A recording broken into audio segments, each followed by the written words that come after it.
In 2050, a holographic VR game called Gods was released and took the world by storm. At first, everyone thought it was just an innocent game. Until a maniac discovered that in-game skills could be integrated into real life. This game has become a stepping stone for mortals to become gods. At the peak of divine ascension, our protagonist is exhausted, shouting that if he loses this battle against the gods, no one will win. The god before him slams the truth home, asking if he's lost his mind and telling him this isn't a game. Ours says they're aware of the situation. Yet he doesn't feel the slightest regret. Then he receives that fatal blow from God, as a crystal piercing right through the middle of his forehead. A big blast and game over. Suddenly wake up breathless at the computer, facing that familiar announcement screen. It says the VR game of the gods is coming out soon. Ours is in shock, looking at the release date, and wondering what's going on. It clicks when looking at the hands. He thinks to himself, I am reborn. Just then, a loud noise erupts behind him. Turns around with a start. A girl calls out his name. The neighbor, knocking as if to break the door, asks if Shiaru still wants that thing. Damn it, Shiara. If you were my neighbor, I couldn't focus on the game. I'd make a fool of myself. Our hero, with eyes shining, accepts the offer immediately. He says he wants the helmet the girl brought. Despite all the suffering he went through in that game, he's dying to go back. The girl puts the box down and looks at the cat girl on the screen. The neighbor is annoyed that the boy is staring at the screen while he's right here in the flesh. He's jealous of the cat girl making flirty announcements on the screen. While the cat girl host says she'll dance until the game starts and begs for gifts, the girl next door puts her in her place. It's clear now why you've been ignoring me, he says. He's asking if you like the game. Ours is denying it, looking a bit embarrassed. He's trolling her by saying he likes more mature and attractive women. The girl leans over and asks if he's mature enough. Our protagonist thinks his willpower will crumble if the girl wears black leggings. But the girl has the perfect comeback. Tells him to take care of his health, then sends the kid back to the game. He turns his head to the screen. Our hero looks at the helmet and thinks to himself that this is no simple game. Cat Girl announces the launch of the gods will start in seconds. The countdown begins. Biological data is verified on screen, and the character creation process begins. Every unfortunate soul entering the game gets a random skill. Ours had a rare talent in their previous life. But this time, the system analyzes his energy and locks in his yin-yang ability. The kid's stunned. He's using it because he's never even heard the name of this talent before. The system explains the details of the yin-yang reversal ability. This thing makes it so any ability you have has the exact opposite effect. Our protagonist starts brainstorming right away. If the effect reverses, he calculates that using a damage skill will turn into healing. While worrying about how to play like this, a clever idea comes to mind. The system wants them to choose a profession. And then he goes and picks the healer class.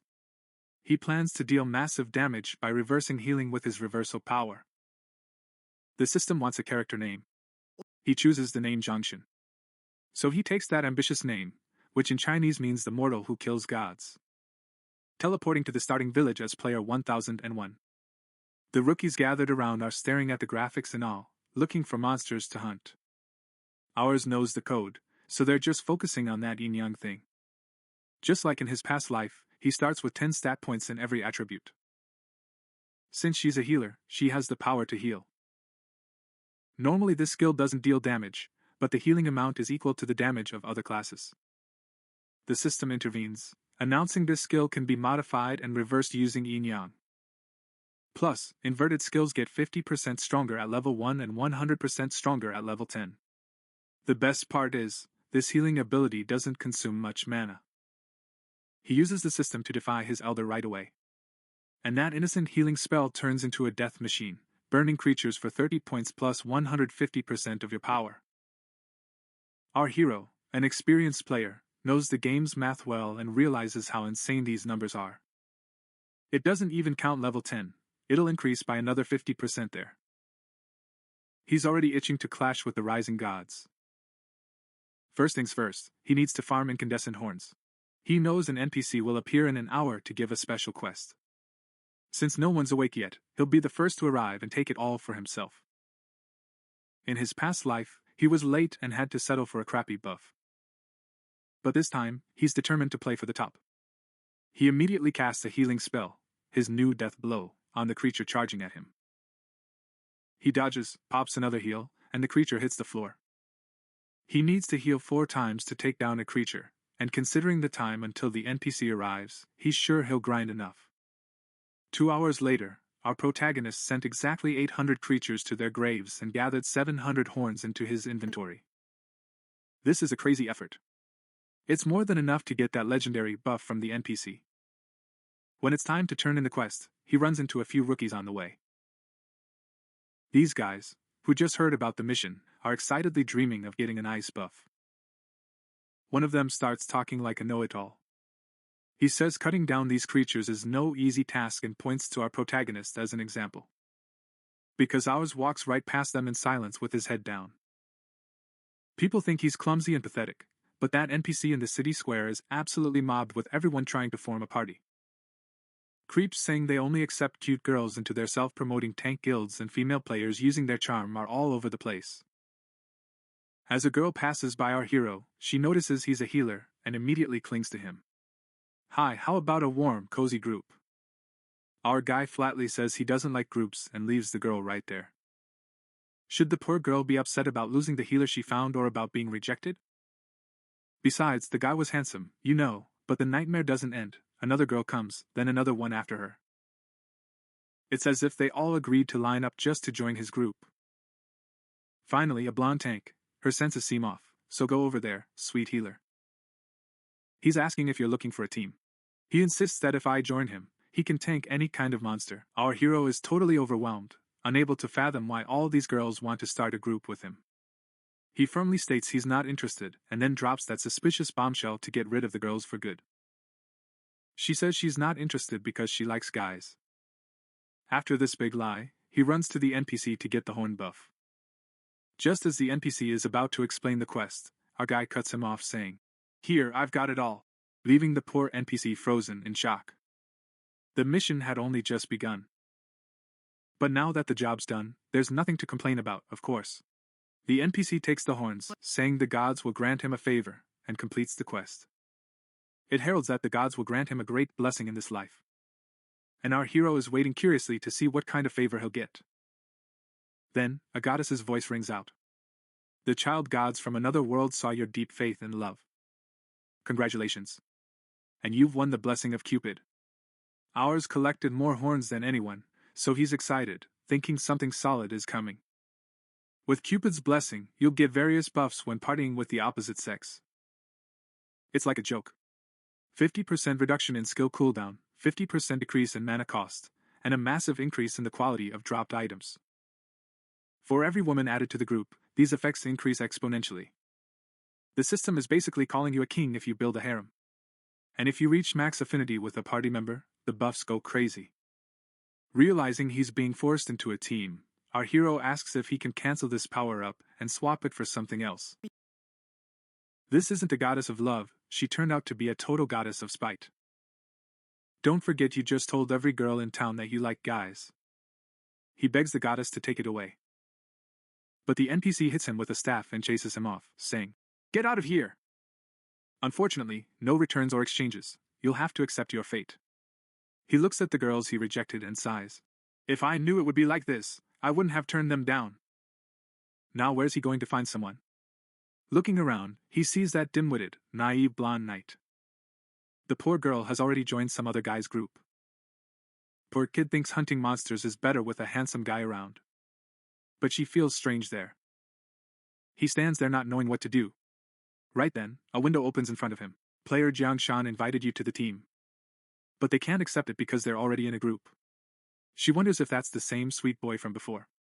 When she looks back, she sees the hero waving at her.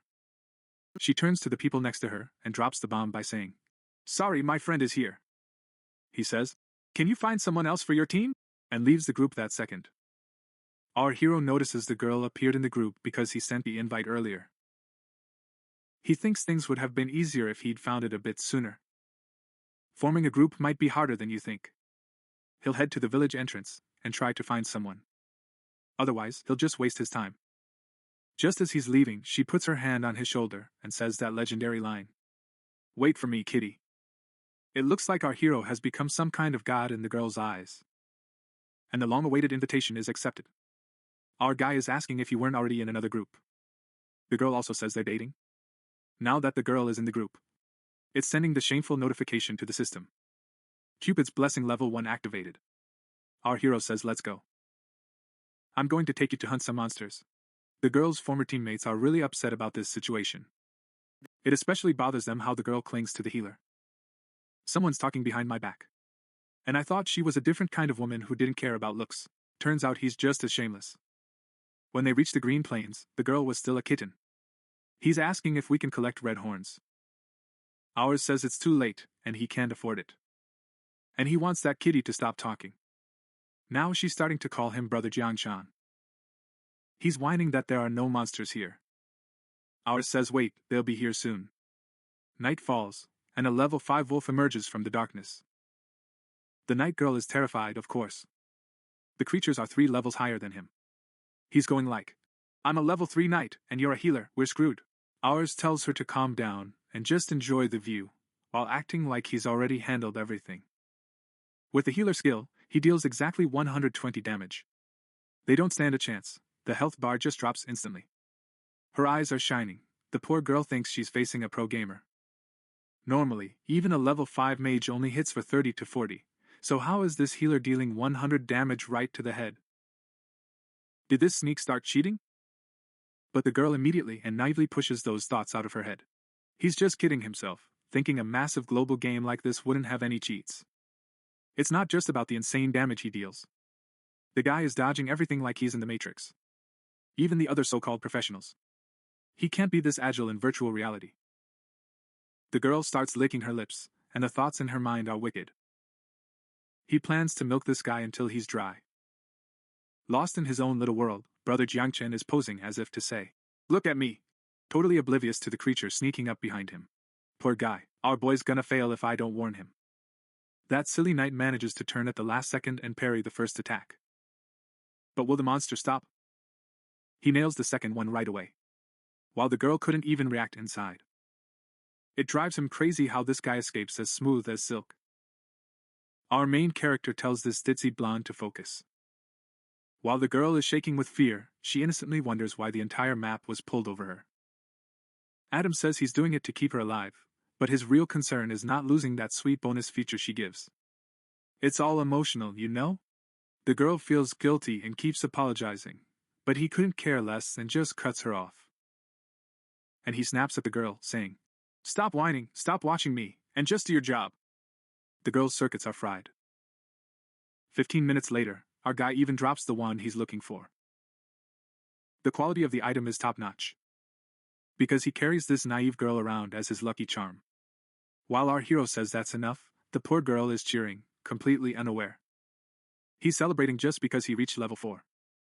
Right then, a strange and obscene tab called Proximity Status opens in the system. 57 creatures killed, but the counter wants 10,000. So he'll have to keep this girl by his side and trample over 10,000 more corpses. Just to max out that intimacy level.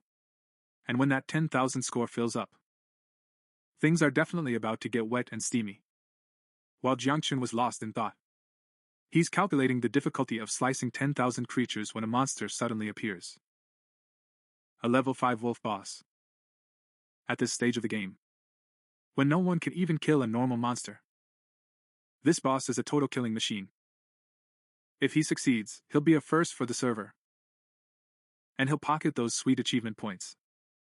Dollar signs have already started flashing in the man's eyes. Excitement is peaking. The only problem is, at this speed, it's impossible to outrun that wolf.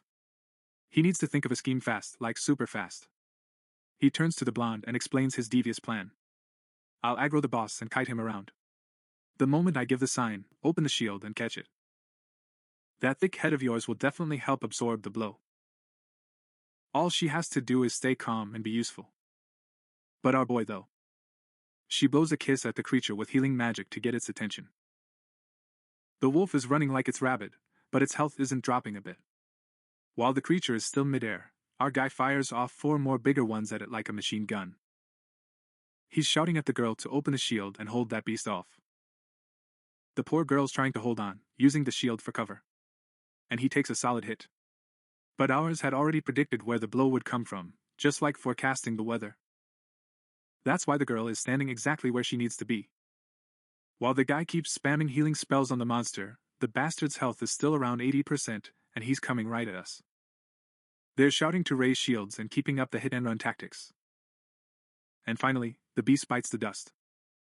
The system is popping confetti because they're the first maniacs to kill the mutant wolf. Ours is jumping to level 7. That strange closeness with the girl is growing even more. And the girl reaches level 5. The boss drops a healer's robe, an assassin's dagger, and a sealed skill book. Our guy is grinning from ear to ear, because this quality item drop chance bonus really seems to work. He'll put on the robe and have the dagger read. The guy is loaded now. As usual, the maniac is putting all his points into intelligence. The blonde girl is asking where to go now. Our guy gets rid of the girl by saying he's got business to handle back in the village. The girl also finished the quest to kill 50 creatures. Poor guy, dreaming he'll catch up to me so we can be on the same level. The poster child of innocence is comforting himself, thinking he might level up if you turn in the mission. On the way back to town, the same loser crew is hunting.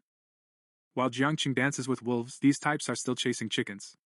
Someone notices her and says, "Wait, isn't this that night girl who left our party?" And once they see the healer next to you, they lose it. Man, I swear I lose my mind whenever I see that guy. He's so annoying. He's got the looks, but there's nothing else there. I'll show him how incompetent he is. That big child is getting all hyped up, thinking she'll figure out who holds the power. Suddenly someone buzzes in the air. He spots the trap right away. But our naive girl's in panic mode and things are about to get messy. Our hero slips away from the incoming attack as smooth as butter. The night girl breathes a sigh of relief while our guy glares down the arrogant punks in front of him. The bullies, claiming he was just lucky to fend off the attack, are too arrogant to even care why the blonde girl asked about their assault on Jiangqing. They're threatening to send our guys back to the starter village, saying they thought they could just walk right in like this was some public inn. The attacker, disguised as a maid, claiming to help, hurls a fireball at this reckless pair, but the night girl swats it away with her shield like a fly. But our hero's eyes are shining. Excited at the scent of free loot, he puts his devious plan into action, saying, "In that case, let me send you home." And he casts that famous healing spell. These guys don't know what hit them. Their brains are melting, wondering what kind of healer takes lives instead of saving them. Why is the healer dealing damage? While they panic, wondering if he's cheating, our guy impatiently fires off another, saying, "Yeah, I'm cheating, report me if you dare." Seeing the scale of the damage, the guy is breaking into a cold sweat, calculating that another hit would sink him into debt and leave him with nothing. As our hero turns to the last survivor and asks how he wants to die, the poor man desperately begs for mercy and starts offering his friendship. He's whining, "Why won't you let me live? We could be bros later." But our cold-blooded psychopath just stays cool and says, "Easy there, champ. I'm becoming friends with the gear you'll give me, not you," he says, pops another heal. The man died right there, screaming that he couldn't die. While they cry over losing a point on every stat, the real disaster is being forced to drop their most valuable items for dying as the attackers. Our hero looks at the loot on the ground and chuckles to himself, thinking about how many charitable players there are in this world. Desperate for cash to unlock his skill book, his eyes well up with emotion as these suckers walk right in and drop a fortune at his feet. The night girl, blushing, says she'll turn in her quest and sees him later, then leaves nervously. As soon as she leaves, the power-up fades, and he realizes he must increase their intimacy further since power is on the line. Heading straight to the auction house, our hero starts running the numbers to sell his goods and weigh his profits against the losses. 40 gold, 90 stones, 30 silver. While items from those unlucky mobs sell automatically, boss drops go straight to auction. With 8 gold and 91 silver in hand, he finally has enough capital to unlock the skill book he's been wanting. Arriving at the mentor's door, our hero sees the emblem symbolizing the resurrection skill that only elite players can possess. When he enters, a hulking man greets him. "Welcome to the Healing Mentor's Hut, adventurer. I am your instructor." Our guy senses the man's a bit loose in the head, but plays it cool and gets to the point, saying he needs to have a talent book opened. The guy grabs the book, smells it, gives a weird reaction saying this 2-star, fragrant book is great, but then the emotional part turns to money. The man, asking for 5 gold coins to open the Hilda, salivates at the sight of the coin pouch on the table and says, "This kid knows the deal." As he opens the book, our hero immediately realizes this is a great group heal, and combined with the yin-yang passive, it'll turn into an amazing AoE damage skill. While the man prays for the gods of healing to be with him and save lives, ours sneaks away, preparing to spread death. While waiting for the pure knight in town and wishing he'd arrive so they could start the monster hunt, our hero catches a noise coming from the side. He sees 2 girls arguing. The tall one is yelling at the short one, telling him not to freeze up at a certain spot and that he'll steal his XP. Our guy recognizes the short girl just like that. This future legend is none other than the famous wizard nicknamed Megumin, bought from Bim. Seeing this girl, who was the strongest summoner in her past life, our hero thinks it's time to add a little Lolita backup to his party. The tall girl continues her insults. He screams that bowing his head and staying silent won't work, and that no one would ever care about a piece of trash like him. Right then, our hero enters the stage, says, "Who said that?" as he reaches out and invites bootleg Megumin to join the party. The poor girl is frozen in shock. He can't believe his eyes when asking if you really want to be a group with him. Ours says yes and promises to take her hunting, but she mutters that she can't leave the starting village because she doesn't want to be a burden. Even as the bully beside her keeps spitting venom, saying she's lucky he didn't pick her, our hero just ignores him completely. "No problem, I can solve any trouble," he says, reaching out his hand again. Fuming with rage, the bully girl snaps, "Who do you think you are?" "As long as I'm here, Megumin isn't going anywhere." While barking orders not to waste time, Megumin suddenly turns to our hero. He says, "Let's go," and accepts the group invitation. The other girl, furious, is screaming, "You can't go, stay where you are." While asking the girl to repeat what she just said, our hero heals an innocent passing rabbit and one-shots it. Seeing 225 damage, the bully girl stands frozen in shock, wondering how the damage is this high. Our hero takes Megumin and goes to find the blonde knight without even looking back. When the knight girl sees a level 2 loser joining the group, she questions why he'd do such a thing but decides to stay silent. Jealousy flares up as the girl, whom he thought was just stealing XP, clings to him and asks where they're going. Ours is announcing that their destination is Karasis Valley, that dangerous area where level 6 to 10 monsters roam. Hearing the name of their destination, the team starts walking toward their fate, unaware of what's to come. "I'm going to hunt monsters, you guys find a safe place and don't get into trouble," he said, and dived into the demons. Alan unleashed his talent with such a blast that the place turned into chaos. Megumin's eyes almost popped out of her head. How can this guy be so legendary? The Effet next to him says they aren't a couple yet, but she'll let him heal her body until morning. Look at that spite, and Megumin's just jumping in like a fool, questioning why he's helping. And Xinyan is playing dumb, of course. Is she asking for a wet kiss as a reward? But Xinyan burst his bubble right away, saying he would have done it by now if he wanted to. Besides, it brings up that lie that our boy doesn't like women and isn't into those things. Or is this man building a fake harem of women just to keep his secret? Megumin's fantasy world's gone wild. She thinks she's got it all figured out. This twisted story is perfect for a psycho like him. He enjoys being a pawn in this plan. He's a literal maniac. He immediately checks the rankings and exclaims that our psycho priest has made it onto the level list. Ours thought he'd take a look while the massacre continues. He opened the rankings and is already ranked 9th as a level 8 priest. He recognized the top name immediately. Level 10 warrior Kim Chan is acting like a rich brat again. This guy's got so much money he hires others to hunt monsters instead of grinding himself. What a total slacker. And our girls are feeling guilty, thinking they stole the guy's XP and knocked him off the top. They're so innocent. Our hero is like, "Calm down, girls, just because we aren't at the top now doesn't mean we won't claim our kingdom." Megumin suddenly locked onto something, pointing her finger at that rare, tameable dream fairy. A sly smile appeared on our guy's face. Because it's a legendary creature that can possess others and grant buffs. It's even harder than finding a final boss. The girls are jumping with excitement, shouting, "Grab it now!" But the moment he says, "Wait, we have a guest," Megumin's old rival mage bursts onto the scene with two massive fire circles. He warned Megumin to stay in the starter village, but since she didn't listen, he's threatening to kill her now. While the nightlight girl asks who this nutcase is, Megumin trembles in fear, apologizing and trying to leave the party. But Junction steps in, saying don't be ridiculous, mocking them by saying these suckers are just delivery guys bringing us free stuff. While the magical girl seethes with rage, the guy beside her whispers that Sanction is that psychopath from the rankings.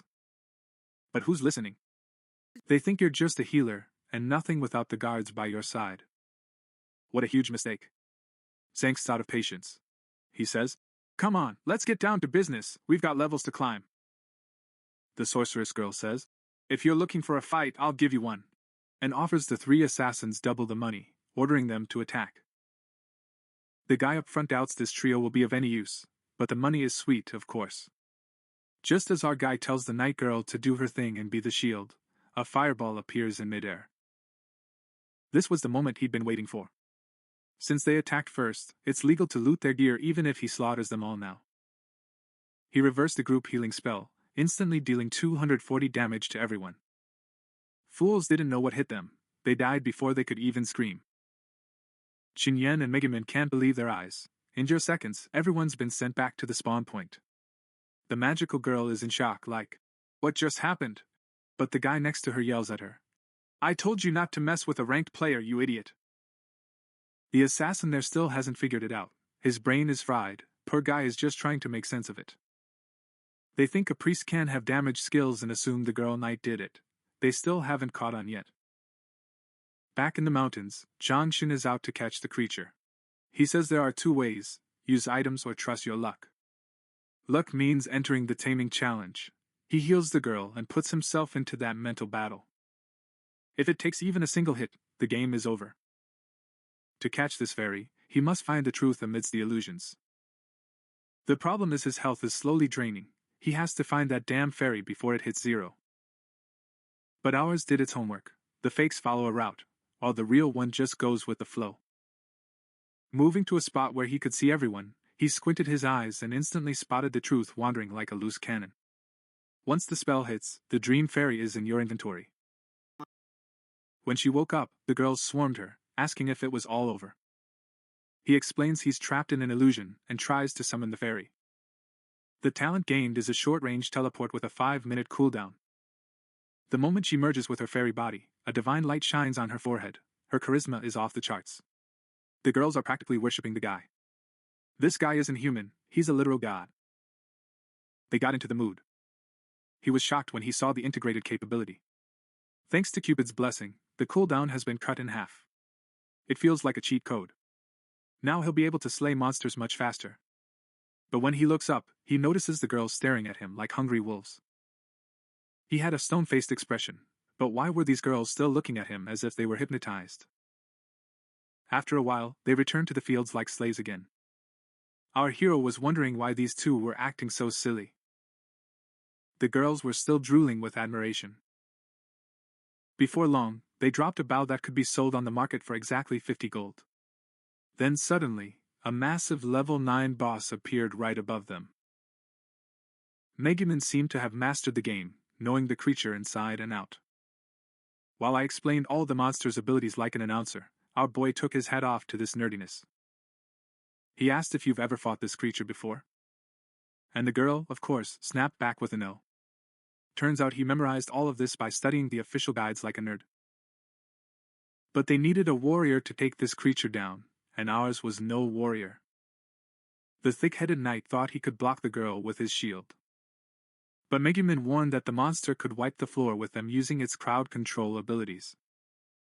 Seeing the girl's sharp brilliance, our hero now understood perfectly why she was the most powerful summoner in her previous life. Still, he told them he'd handle this as smooth as silk. The knight was dying to use his shield, but she flatly refused. He said just get to a safe corner, and don't attract any other creatures. He was going to handle this job solo, and Megumin was once again impressed by his confidence. He asked if she was sure she didn't want any help. Ours was pretty comfortable and started climbing to a high point on the map. And in a move like a total joke, he started casting healing spells on the monster. The boss monster flew into a rage and activated a red skill. Darkness threw its chains over him. But ours dodged them all like he was dancing. Megumin watched with her jaw dropped as he dodged those abilities even from up on the hill. Our hero kept killing the monster by healing it. The boss finally pulled out his scythe and swung it at him. Megumin was struggling to be careful. Ours activated the fairy he caught and teleported right through the attack. His plan was diabolically simple. He would dodge constant attacks and slowly wear the creature down. And when the monster used that delicate ability, he'd just teleport and vanish. After a 25-minute ordeal, the boss finally managed to take down the monster. The two girls were over the moon with joy. They leveled up and everyone grabbed their points. He had also increased his level of intimacy with the girls. Xiao Tian was now at 225 points. He realized it would be easy to get maximum proximity since dealing with these two fools was child's play. The monster dropped an ice staff, golden illusion boots, and a gold-rank great sword as a first clear reward. There was also a crafting recipe for rare outfits. It looks like Young had no intention of sharing the spoils. He was a total loot thief. He'd take the staff and boots for himself, auction off the sword, and put the rest of the junk in his shop. But he was going to keep the recipe. When the cosmetic craze began, he planned to sell it to some sucker. Then he turned to the two girls and asked if they should call it a day. The knight hadn't realized how time had passed, but they both said they'd be ready for duty again tomorrow. Young said okay and sent them off, saying see you tomorrow. He went back to his room as soon as he left the game. The first thing he did was throw himself onto the bed. He thought he needed to grind more levels tomorrow. The next morning, that flighty neighbor of his showed up at his door again. Our hero told her to be a bit more careful about the clothes she's wearing. The local irony was that this room-bound gaming addict had the physique of a bodybuilder on steroids. The girl put her hand on his chest and said she went for a run and brought food, thinking of him. And then he asked how he would pay for this meal. His mind was only on mischief. But ours played the respectful gentleman, saying he'd pay with money and wouldn't sell his body. The girl mentioned how playful he was and asked which starting village he began in yesterday in the God's game. Ours said it started at 10,000 in the first village. The girl flopped into the chair with a sad look. He was thinking of playing too. But she wanted the help of a professional actor to guide her. He'd heard good money could be made from the game. Our hero said 1 gold in the game is worth 75 Chinese yuan now, but it'll soon hit 100. He asked if the girl was a fashion design graduate. He was planning to offload the boss's gear recipe onto him. Since it's not worth selling for now, he told the girl it'd be great if she did the same job in the game. Once he reached level 10 and started crafting, he could make a fortune by selling these items to the maniacs who wanted to deck out their characters. The girl said it's a great idea, but she was still stuck at level 3. Our hero comforted her and said he'd send a guide on how to reach level 10. But for now he had to get back to the game and ordered the girl to do the same. He even cracked a joke that he wouldn't talk to her again if she didn't level up. He was just noticing that while most losers were still level 2 or 3, he was one of the rare players nearing level 10. He put on his helmet, certain he'd reach level 10 today. When he returned to the game, Megumin messaged him to let her know when he logged in. He replied, "Let's meet at the village entrance in 5 minutes." Our hero was glad the girl showed up so early. But first, he had to stop by the auction house to see what was being sold. When he got there, he pocketed 1125 gold coins. A sly smile appeared on his face as he thought of the values he mentioned. Our cunning protagonist sells the boss monster's drops and pockets over $10,000 in a single night. With eyes shining, he puts that massive sword up for sale right away. I wonder how much this piece of gold is worth. While he smirks, the team is already waiting in the field, ready to grind. Ours is dropping by to join them without wasting any time.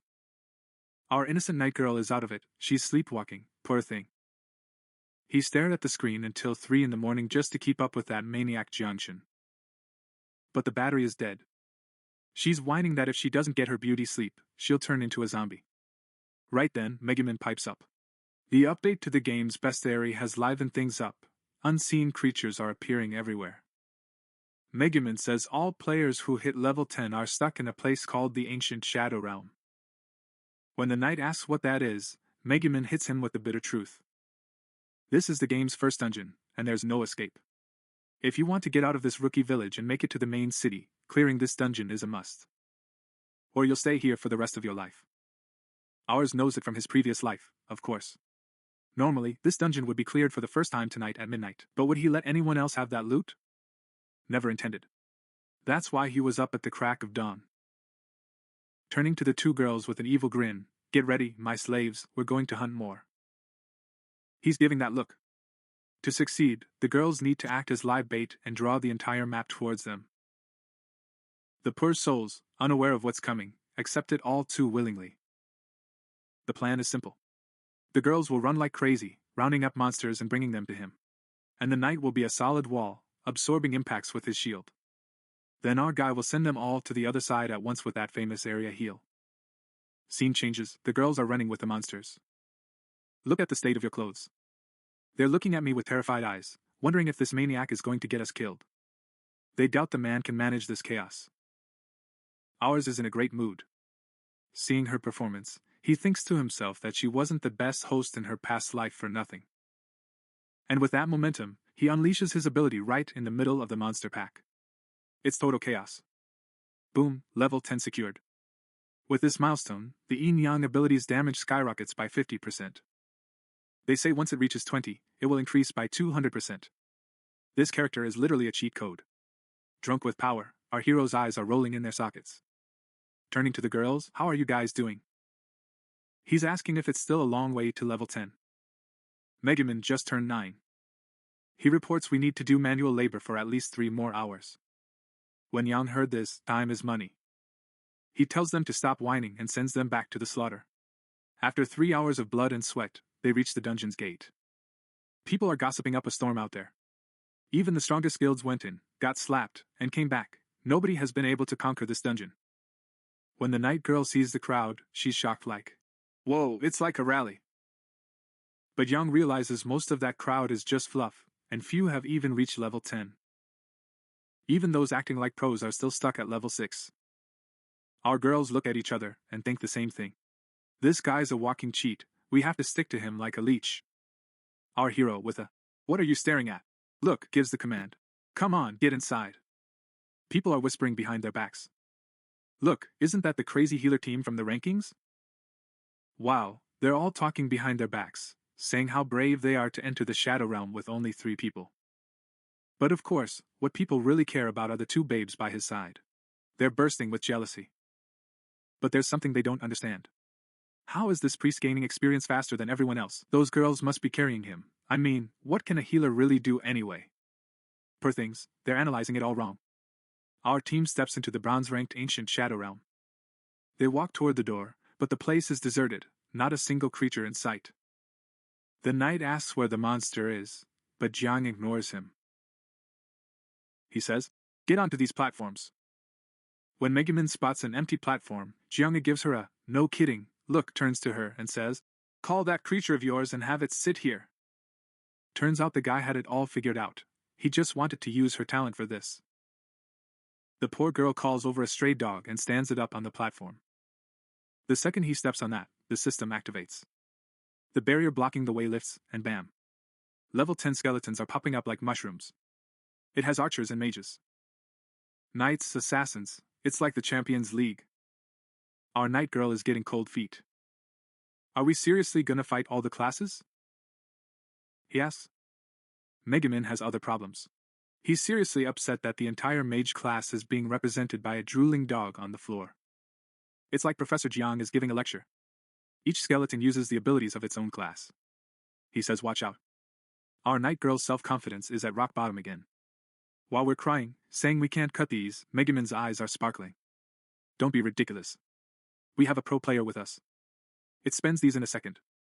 Ours just raises the wand and hits the monsters with 460 damage. Megumin read about it on the forums. These creatures deal 50% more damage. He says, "But who cares?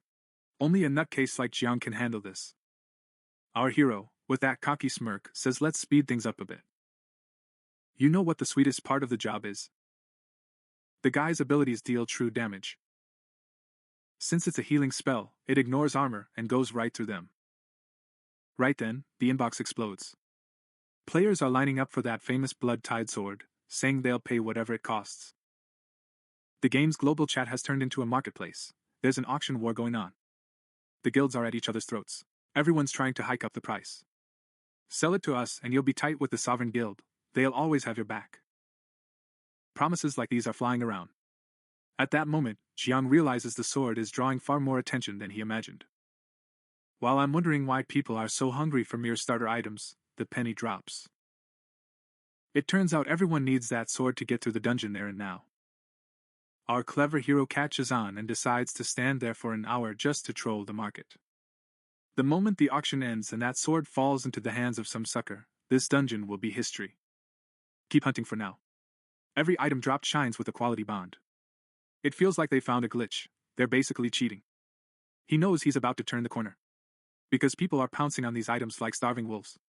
Even Megaman realized that ours has turned into a money printing machine. But of course, this job isn't for everyone. You need to have the skill to clear this dungeon solo. Our hangers-on are willing to work day and night, and die of exhaustion just to keep up with the levels. Our hero turns around and asks, "What are you guys whispering about?" Right then, things get tense. Elite monsters are entering the stage. These creatures have a nasty habit that's incredibly frustrating for players. When they take hits, they turn invisible and speed up like hounds. A total pain in the neck. Megaman screams in a panic, "Watch out!" Because 2/3 of those who entered this dungeon became prey for these creatures. Jenk, however, is totally chill, acting all like, "Yeah, sure." They might be strong, but with a 500 stat healing spell, this is child's play. Use hit and run tactics, bail out once they go invisible, and repeat. He runs enough to keep them all in line. When they attack, it teleports with the pet's ability and makes them miss. When their invisibility ends and they're all bunched up, he pops his area spell and one-shots everyone. The plan's on track, let the loot rain begin. This time, a white item bone shield dropped. The stats are so broken you think it's a cheat. Hearts are literally shooting out of the girl's eyes. Then the ground begins to shake, and a disgusting hand, straight out of a horror movie, pops out of the dirt. Presenting the ancient shadow in bronze robes, aka the final boss, and a total nuisance with his mana burn ability. This ability targets the farthest victim, vaporizing 10% of their mana every 10 seconds with a laser. Not to mention the chaotic soul talent. Every time the boss's HP drops by 10%, it focuses on the top damage dealer and launches a special attack. The boss thinks he's some imperial wizard, getting triggered over whether these ants are attacking him and trying to hand out death sentences. Kank immediately realizes things are looking bad. One skill targets long range, the other hits hard, so there's no escape. But the other ability targets the highest damage dealer, realizing that the situation is not looking good at all. But that rare item the boss has only drops on the first kill, so our greedy hero simply must have it. He turns to the girls and says the boss is easy, we'll hunt him like a sitting duck. The plan is this: he'll launch the attacks and tank the monster, then the girls will blast it from behind. The girls are suspicious. Is it really that easy? Is how they see it, especially while the whole server is struggling in this dungeon. But since they know everything he says comes true, they have no choice but to believe. What he wants is for both of them to destroy the enemies. No sleep for anyone until the boss drops dead. While the girls tremble at the gravity of the situation, to him, this boss is nothing more than a whiny brat trying to be threatening. The script you're reading is so boring, he's literally mocking you, saying this stuff is outdated. The boss laughs, saying it's time to pay the price, and hurls a massive energy ball at his face. But he's dodging like he's dancing and healing himself up. Megaman summons her wild dog to attack, but the damage is only between 8 and 15, it's a joke. Sang's damage makes it look like a mosquito bite, but the strategy says to hit it a bit and then get behind it. That way, both of them will get caught up in mana burning. When the boss hits 10% health, the chaotic soul triggers and lands an explosion right in his face. The guy takes 15 damage and just thuds to the ground. She's terrified because the night girl got one shot. But Megaman explains, "Take it easy, champ, if the name is Grey, it's not real. It's all about illusion boots, they have a 3-minute cooldown." Right in the middle of that chaos, a notification pops up. The Bloodwave Blade's price has soared to 30,000 gold at auction. Our guy can't sit still from excitement. His eyes are turning into dollar signs. Now he can play with a clear head. The auction ends in 20 minutes. Let's see how much more those sucker guilds will inflate the price. Back to the auction, 2 minutes and 32 seconds left. A knight from the Conqueror Guild is fuming with rage. Because their 8th team was also sacrificed to the boss. He learns the hard way that the only way to clear the dungeon is to get that sword. There's no choice but to suppress and seize the Bloodwave's sword. Some idiot's asking why the seller hasn't contacted us. The guy's living his best life, why would he? The problem is the price has already hit 40,000. The top seller realizes that they're sworn to pitting the guilds against each other to drive up the price. Desperately, they keep raising prices. But that 40,000 gold is worth millions in real money. It'll ruin you guys. In the Heavenly Court Guild, a guy named Yama is also after the contract. Someone says the price is hitting 55,000. The sword is fine, but it's only level 10. If they keep raising the price, they're bound to lose money in the end. Yet Yama is ambitious. He's obsessed with the idea that he'll conquer the Shadow Realm with that sword. Just says don't spare the money. He doesn't care about the price, he just wants that sword. The bid goes up to 56,000, then 57, and now 60. They're spending a fortune dreaming of being the first to finish the dungeon with this sword. It's total madness. The auction's over, and while our guy is grinning with the intoxication of victory, that damn notification screen suddenly pops up and ruins the whole mood. When it's announced that our team cleared the dungeon first, the leader realizes he's been double-crossed, blows his top, and immediately starts an investigation. He doesn't even care which guild they belong to. He's sworn to find those who stole the honor of that first victory and make them regret it. Meanwhile, deep in the dungeon, our main guy and his sidekicks have taken down the boss monster and are just chilling. They've already grabbed that sweet pioneer title that boosts item drop rates by 50%. Ours is in a great mood. When this title combines with enhancement to boost item quality, it will be unbeatable. The girls are over the moon when they hear about the loot. Our hero sets his eyes on the ultimate prize, that crystal in the boss's hand. This is a massive track that boosts intelligence by 20%. Plus, there's a double magic bonus. When skills are activated, there's a 20% chance to double down. It's a total cheat. What's more, it's a living thing that evolves. You can feed other items into this to increase its value. It's literally an insatiable monster. It ranks up when it reaches the maximum value. Plus, you get a health regen necklace and an attack power ring to boot. The ring also gives critical chance. Warrior, assassin, or archer, it doesn't matter. Anyone can wear it. Check out my luck, a 3-star sealed skill book drop too. Our boy is more than happy with these 3 pieces of loot.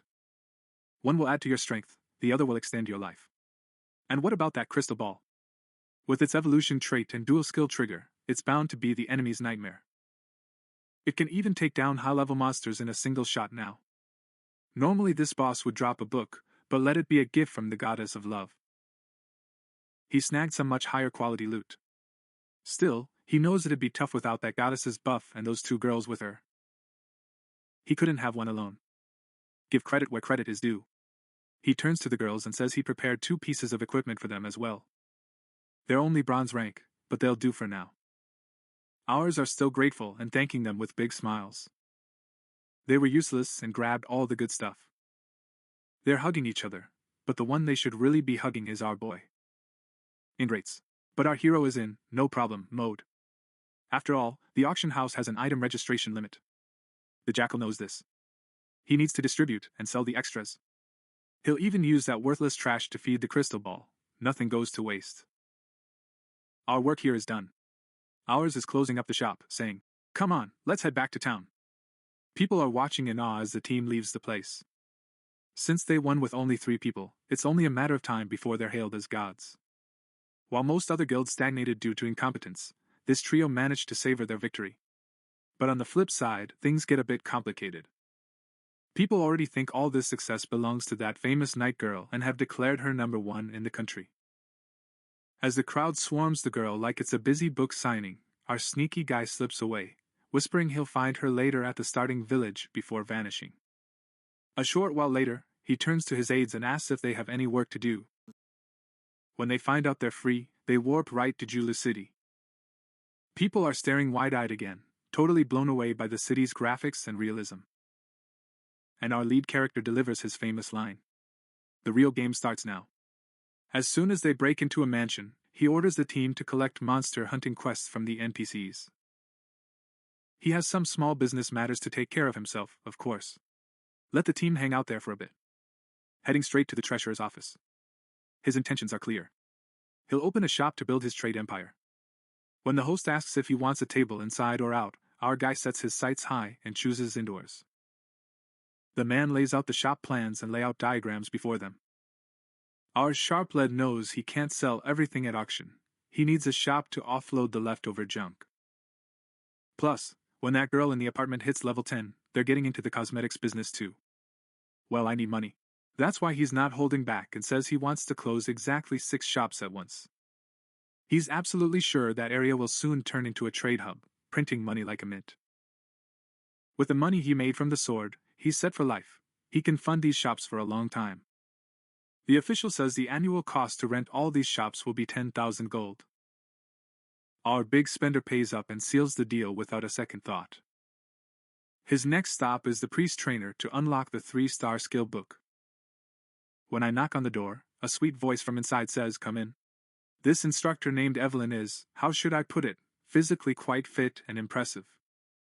While the woman asks how she can help him, our teenage boy's cheeks turn red as he stammers about what a powerful healer she is. The woman flirtatiously implies that every dead man she touches will come back to life. Even though he's dying of embarrassment, he holds out his main goal, the 3-star skill book. Though impressed by the boy's potential, capitalism is unforgiving, and she states the price to unlock this immense power is 50 gold. For ours, this money is peanuts. He makes the payment and unlocks the Holy Light Field skill. This ability creates a massive 20-meter magic circle. Normally, everyone in this area should be healed for 100% of his power over 10 seconds. But our psychopath combines this talent with that famous yin-yang passive. And here's that terrible moment. Now, those poor souls entering the circle will lose 200% of their HP and attack power every second, melting away instead of being healed. Ours is certain he'll become a god and be invincible inside this death zone. With this surge of confidence, he goes to find the 2 girls to start the missions. Right then, a message from the night girl pops up. There's this trouble called the Infinite Challenge, and he's asking for advice on whether to accept it or not. Right then, a message drops from the knight, as if he's asking for trouble, about whether to accept that damn eternal challenge. Our sneaky lead saw this sweet assignment and threw the girl to the wolves without mercy. After all, it was just a simple mission. Drown in experience points or strike gold with treasures? Humans are insatiable, they want both. But this path to double gain is no different from the pains of hell. Our girl tries to explain the game's nuances, but it's no use. Our cocky hero has already written the book on it, just telling her to accept it. In the other city, the guy who got humiliated by ours is about to lose it. The sidekick spills that they found the trio who stole the Shadow Boss's first kill. In Jula's city, a knight, a priest, and a summoner were hanging out. Even if they don't belong to any guild, their skills are undeniable. But the leader is blinded by rage. He doesn't care about anyone's talent. If they have the nerve to steal my prey, he roars, they'll pay for it with their lives. He orders the entire guild army of 300 to storm Jula's city. By morning, they'll chop those 3 poor souls up one by one.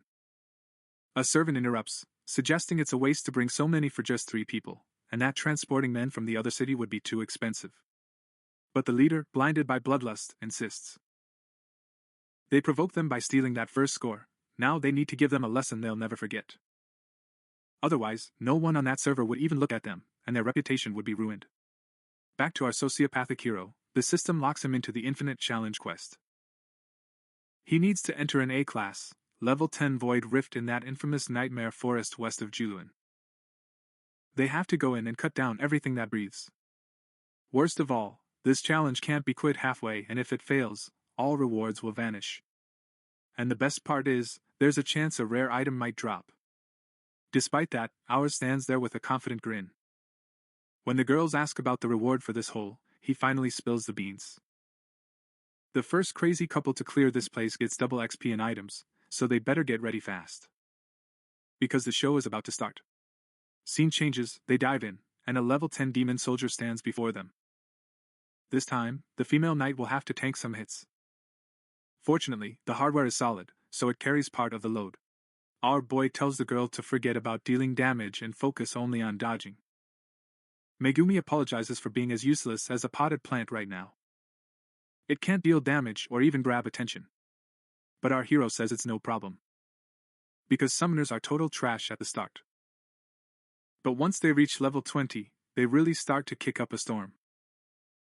In the early game, it's best if the girl just stands there like a statue and stays out of trouble.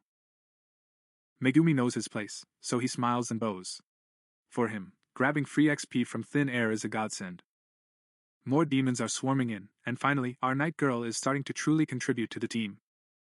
Our guy says calm down, this is child's play. Using his new circle, he deals 11-20 damage and makes them cry. Meanwhile, at the Dragonflight Guild, a member tells the leader to check the video on the official forum. The leader comes out of the gaming pod and scolds him for the interruption, but then he points out the massive army heading for Julu. The leader immediately realizes it's a rival guild and questions why he brought the entire guild there. His assistant summarizes the situation. They're going after the guy who stole the Shadow Boss's first kill. That idiot Yama's gotten really worked up. On top of that, he spent a fortune to buy the sword that man was selling. Now he's burning with a desire for revenge.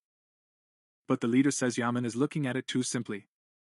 Yama is actually using this situation to show that he's the one calling the shots on the server. No matter how clever the plan is, they have no intention of letting this man take the best slice of the cake. He orders everyone to gather up and stream toward Hulu. When I ask if will be trouble for Yama, he says no. On the contrary, the first ones to clear that dungeon will gain the gems for their own side. Meanwhile, in the Infinite Labyrinth, our guy and his sidekicks continue the creature slaughter. His inventory is so full he can't even pick up trash. The best part is he can feed that greedy shovel with useless items. Swords, outfits, staffs, whatever he tosses out, he gains 10 power points. Only the top tier items stay in the inventory. The rest of the junk is used to level up the shovel. Before long, the orb reaches 300 points, levels up for the first time, and multiplies its intelligence even further. Doubles the chance to trigger the ability twice. Even our hero can't help but think how broken this item has become. With a 40% double skill proc rate, the guy has basically enabled God mode. But our knight girl is coming with an entire army of monsters on her tail. He's crying out that he's dying. Our boy says, come closer, and pulls the plug on the monsters in seconds. Even more items drop to the ground as the monsters vaporize. Even he wonders when this abundance will end. In 3 minutes, he reaches level 12. He's handing out his points, and now everyone is overwhelmed with more items than they can carry.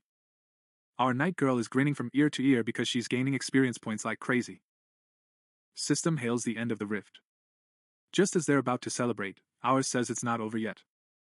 While they're staring like dazed ducks, a crystal begins to spin in the air, and a level 10 elite winged demon descends upon them. Our boy knows this is the last boss with a 100% drop rate, so he's rubbing his hands dreaming of gold rank gear, but instead of attacking, he starts healing the monster. The creature charges at him like a rabid bull, but our guy is just showing off. Thanks to his teleportation ability, he dodges attacks like he's swatting flies, and just 30 seconds later, that terrifying monster turns to dust and vanishes into thin air. They're in shock, their jaws have dropped. The guy finished it alone in less than a minute. And as loot, that legendary demon blood battle armor drops to the ground. This piece boosts defense and durability to the max, plus it has a chance to trigger a healing effect with every hit. It's basically like an immortality cheat. Normally, it's a godsend for a knight, but he has other things on his mind. If she wears armor, her best visual features will be covered, and the view will be ruined, of course. Our boy still realizes how broken this item is. It provides so much healing that it feels like you're walking around with double your health. Also, a dress blueprint turns up among the loot. And he plans to give this as a gift to his friend in the apartment. Now that the cleanup in the forest is done, it's time to head back to the city and stir up some trouble. 30 minutes later, the air in the city is tense. They're asking their leaders. They suspect the information that the man they're looking for is there might be wrong. Their leader says they've checked every hole, and the guy's definitely out there hunting. The plan is simple, yet devious. They'll camp out at the door and wait for their prey. And finally, the moment we've been waiting for, our team appears on the horizon. Ours recognizes their types instantly and thinks to himself, are these losers looking for trouble again? As she passes, one of the men tells her to be careful in a threatening voice. While the night girl naively asks who told him, our guy asks why he's chasing that Yama fellow. Actually, he knows the answer very well. He's probably in trouble because of that useless sword he sold the guy at a rip-off price. He's telling them to cruise around town without the girls noticing. He wants them to gather information around. He'll hand in the mission and meet them later. He drops right into one of the shops he opened. He'll sell the bronze items for at least 20 gold.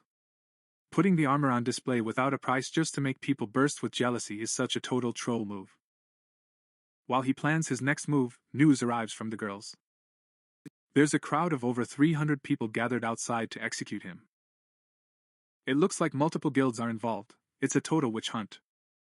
Our psychopath is getting excited instead of being afraid. He thinks things are finally getting interesting. But if they're all here for the bounty on his head, our guy is already prepared to bury this crowd in a mass grave. In fact, right then, it's time to trigger that crazy mission where players use their health as fuel. He's going to waste these poor actors' lives. There's a man sleeping in Section 7 of the Julius region, and our guy is sneaking up on him. He addresses the man as the city lord. When the lord asks in shock how his identity was revealed, our guy immediately starts putting on an act. He says he believes in the god's guidance, and only wants to unlock that secret mission that started while the lord was away. The lord says this is the situation, so there's no need to beat around the bush. He says he'll act according to the will of the gods. They say she'll guide adventurers from another world and formally announce the lord's request. The reward will be great for those who complete the task. The system kicks in immediately and starts the city of Julius's limited and deadly mission. They must go north, rip the heart of flames from the stone beast, and bring it to the Lord. In exchange, they will receive the city lord's light. The more stones they bring, the bigger the reward. But having only 3 hours is a total source of stress. Since he's the first adventurer, the Lord gives him a break and warns him. Never provoke the King of Flames. In the deepest, darkest part of the north, that creature lies. While thanking the Lord, ours is making evil plans inside. The game might have just started though. I'm here to dig graves for these suckers. The mission alert hits the city square board, and the chaos officially begins. Now level 10 stone monsters are swarming Region 9, and Yama's group is heading right there. Yama says there aren't many players around yet. So they need to hurry up and finish the job. One of the flankers asks if they'll keep taunting the team that drew first blood. Yama says no. Right now, the mission is more important than anything. Once their work here is done, they plan to find that player and pull the plug. The other rich snob from the auction shows up there too. When he sees Yama, he asks, "What are you doing here? Or have you given up on hunting the guy who took first blood?" Yama says this job is way more profitable than hunting that team, that it's obvious. And she shuts him down by asking if he's only there to take advantage of the situation. But he's not backing down. He says Yama should actually be worried about himself. Especially since he's relieved he's not the sucker who spent millions on a worthless sword. Yamaya reminds everyone here that the most valuable item could be dropped. So, it's better to be careful. Just as the guy is thinking of hiring someone with the money, our main character's team steps onto the scene. And they realize the atmosphere is like a powder keg. The strongest guilds are about to clash. Blood could spill at any moment. It's only natural that a limited mission would cause such tension. But right now, the most critical thing to focus on is slaying as many creatures as possible to collect the best rewards. Meanwhile, our team is heading deep into the forest, into the darkness. The woman is asking why they're ignoring the other players and heading straight into the forest. She's worried they won't finish the mission. Our guy stays calm, explaining that the task is just a warm-up. The real prize lies in taking down that level 15 boss. The Stone Flame Kingdom appears right before them. He has special abilities like a mage, and every time his HP drops by 10%, he turns the place into a living hell. He slams his fist on the ground, and rocks rain down everywhere. Worse yet, he drains life from every target he kills to heal himself. And with every body he grows stronger, a total nightmare. Right then, the boss roars, introducing himself as the King of Stones and Flames. He says rude people shouldn't wake him from his sleep. While the knight trembles in fear, Megumin steps in.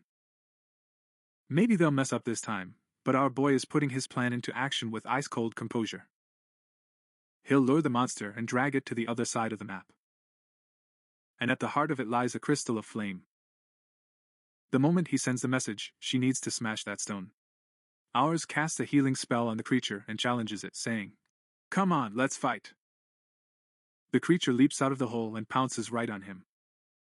While the guy bolts, he's yelling to the team to finish the mission. The team finds that famous crystal everyone's talking about. If they break this, the monster will be as tame as a kitten for half an hour. Right then, crystal's ready for Megumi. Word is coming in. Ours shouts, "Get ready," and streaks past them like the wind, with a massive mess in tow. They were about to swear, thinking, "Who farms here anyway?" But then they saw the giant boss behind and woke the whole guild up. Someone recognizes our boy as the wanted priest, but who cares about a priest when there's a massive bounty right in front of them? They say, "Let's wait for the leader." Watching the chaos, our hero smirks at the perfection of the scene. Now all he has to do is fire up this greedy pack. Megumin, tear them apart. Giving the order, the monster freezes when the crystal breaks. Everyone's like, "Oh, we'll take this." He's getting into the mood. The poor souls think they'll strike it rich once the leader makes the first move. Just then, Yama gets a notification. When word of a monster on the 15th level arrives, Yama stops at nothing. He's barking orders to drop everything and run to the boss. When nearby players see Yaman's guild moving, they figure something big is happening and follow them. When people see two guilds running at once, will they just stand by? Like all map-obsessed ants, it's piling up in front of the boss. People wonder how long it'll take, but deep down, they know they can't hold this monster for long. I don't know about a chubby guy, but he said it's packed like a madhouse. And that's exactly where the real disaster lies.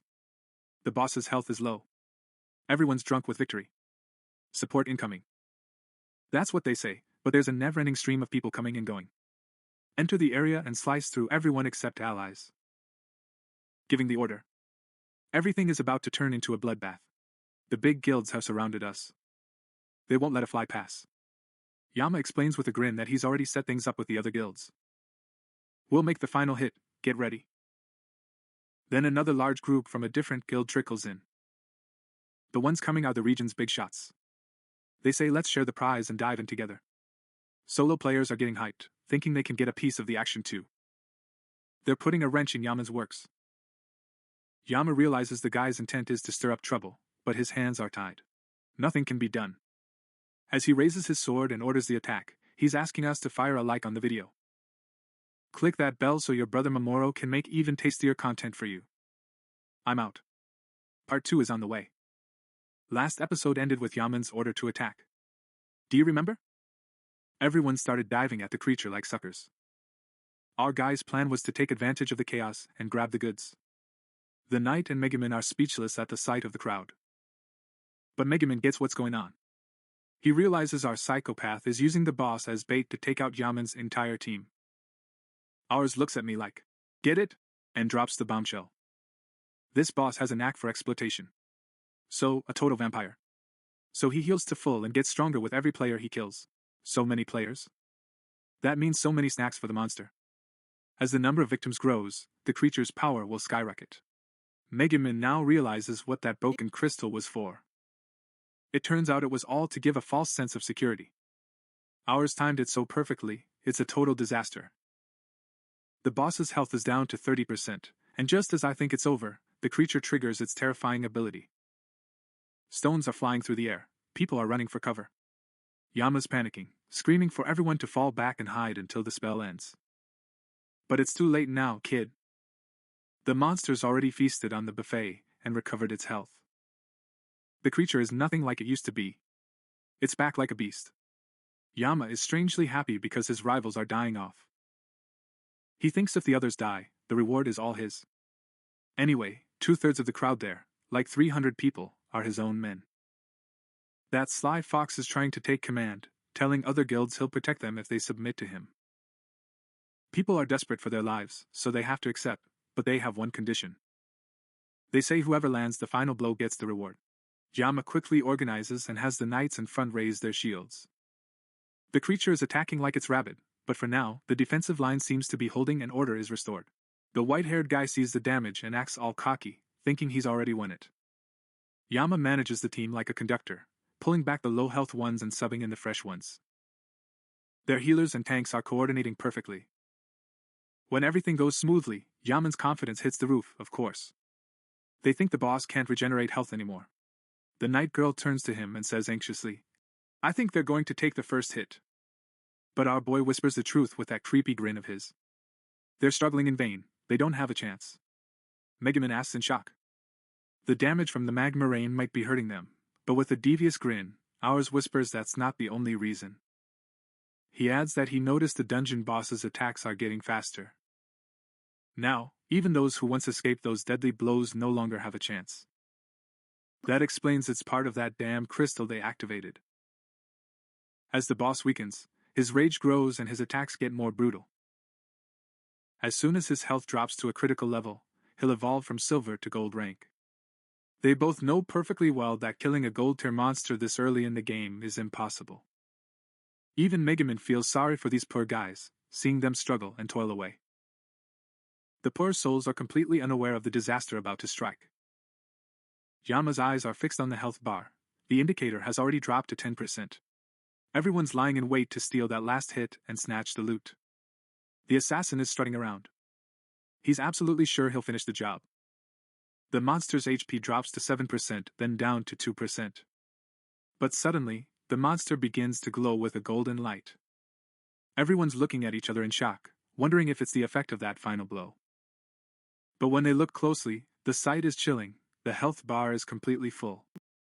The boss leveled up and unleashed a burning spell that turned everything into hell. Right now, anyone who touches that magma gets a one-way ticket to the graveyard. But our lead actor says now is the perfect time to take the stage. Megumin asks why they jumped when everyone hasn't kicked the bucket yet. Our guy says those fools should pay for coming here and defying the monster, and everything that happens is actually their fault. The battlefield has turned into total chaos, or rather, a slaughterhouse. Yama is struggling to survive. Those beside him shout that the boss has become an invincible god with his scaled body. They have no choice but to run, even though they were so close to finishing the monster. They are forced to retreat with their tails between their legs. Right then, a huge explosion echoes behind them.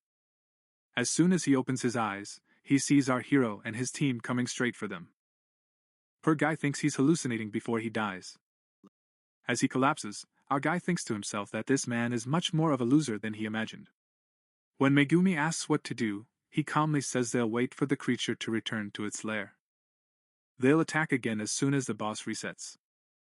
For now, they'll just stand there and clear out the minion monsters around them. And he adds that if that loser team dares to approach again, he'll send them all back to the respawn point without hesitation. And at the top of a tree, two sneaky reporters are recording everything.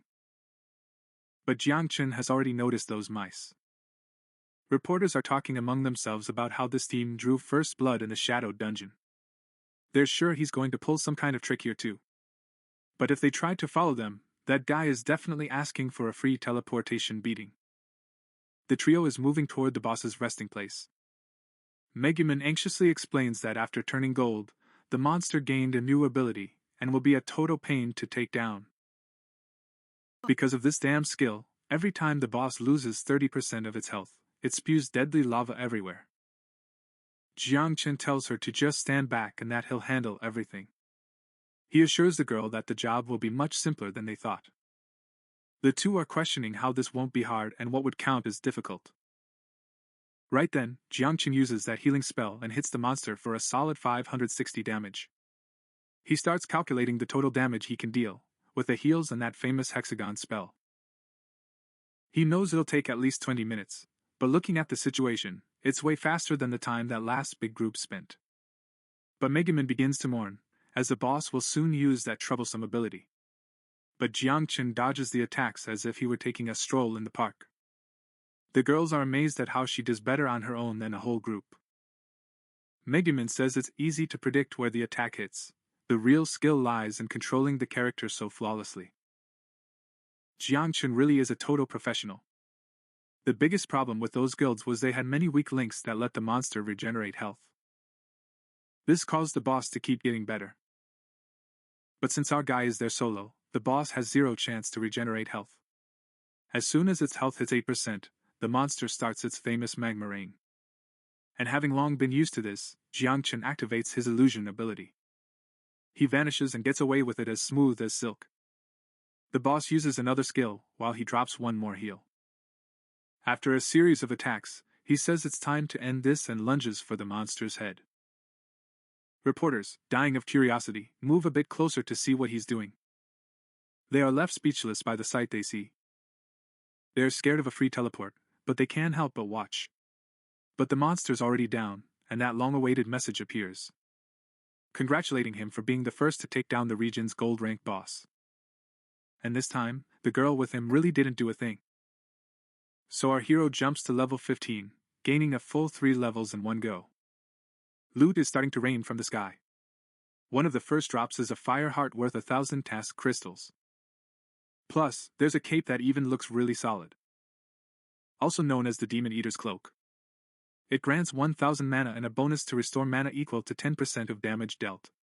If your health falls below 50%, you gain a shield proportional to your mana. Additionally, a staff that increases skill accuracy is added to the inventory. This staff deals paralyzing damage.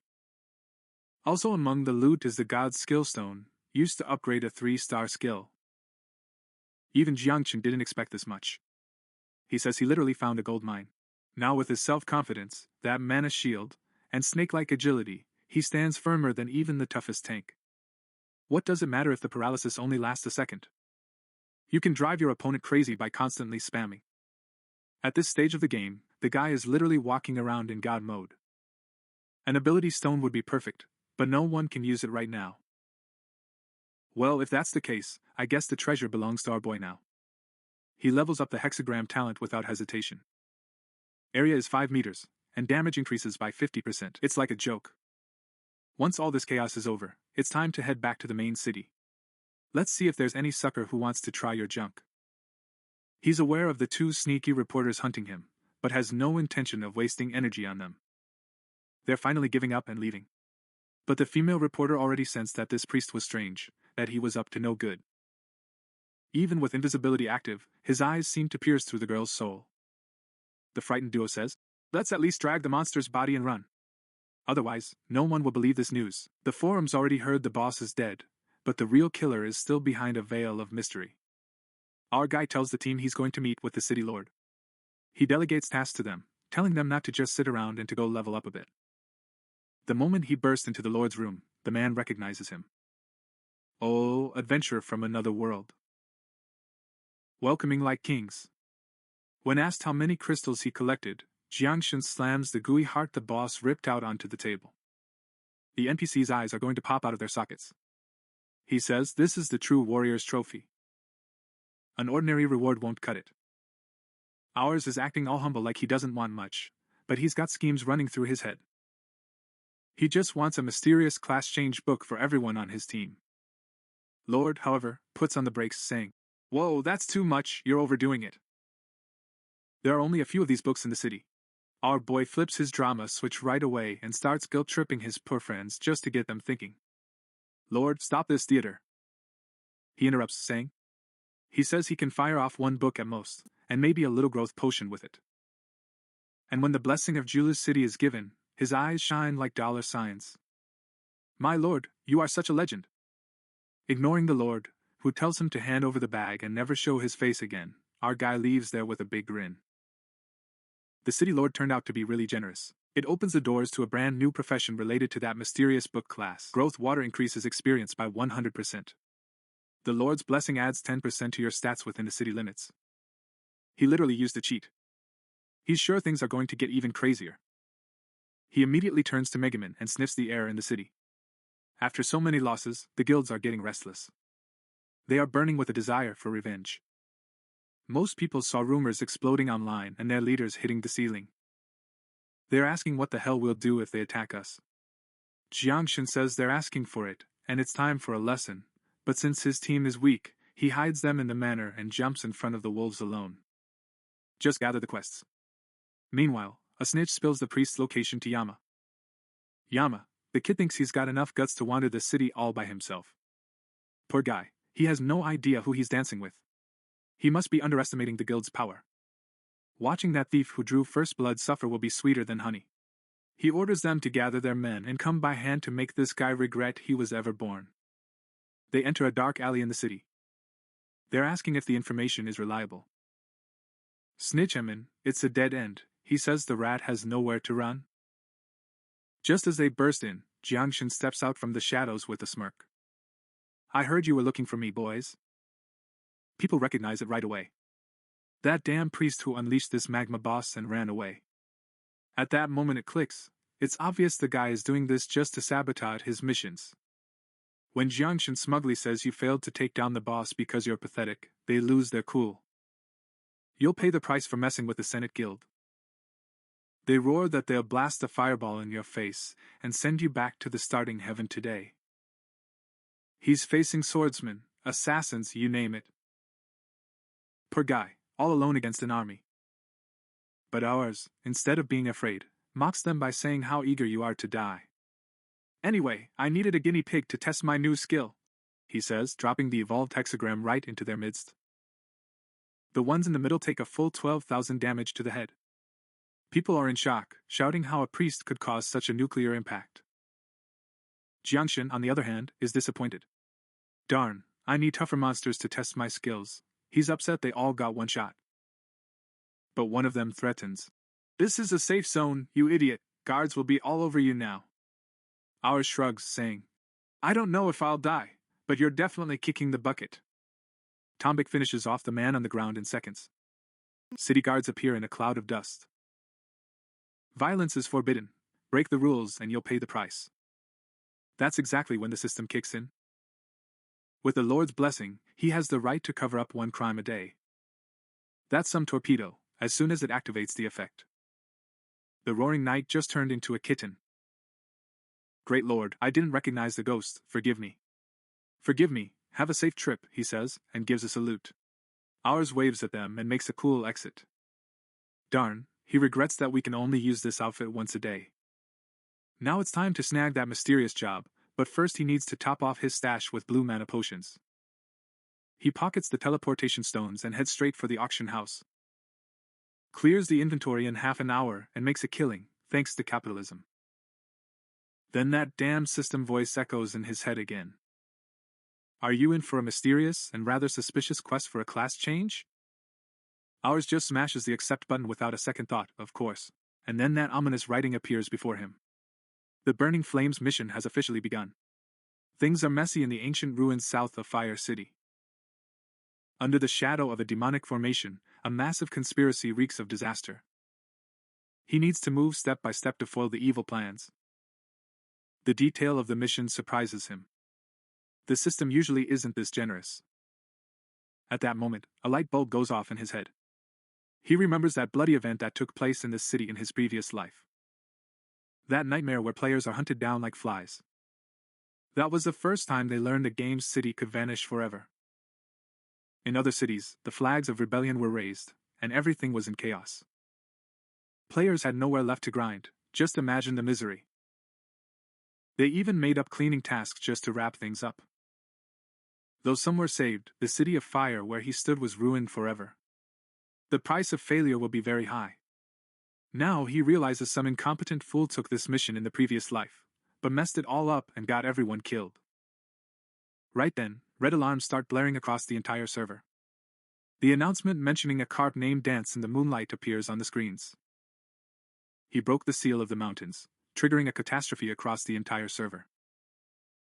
Now everyone will have to join forces and resist this plague.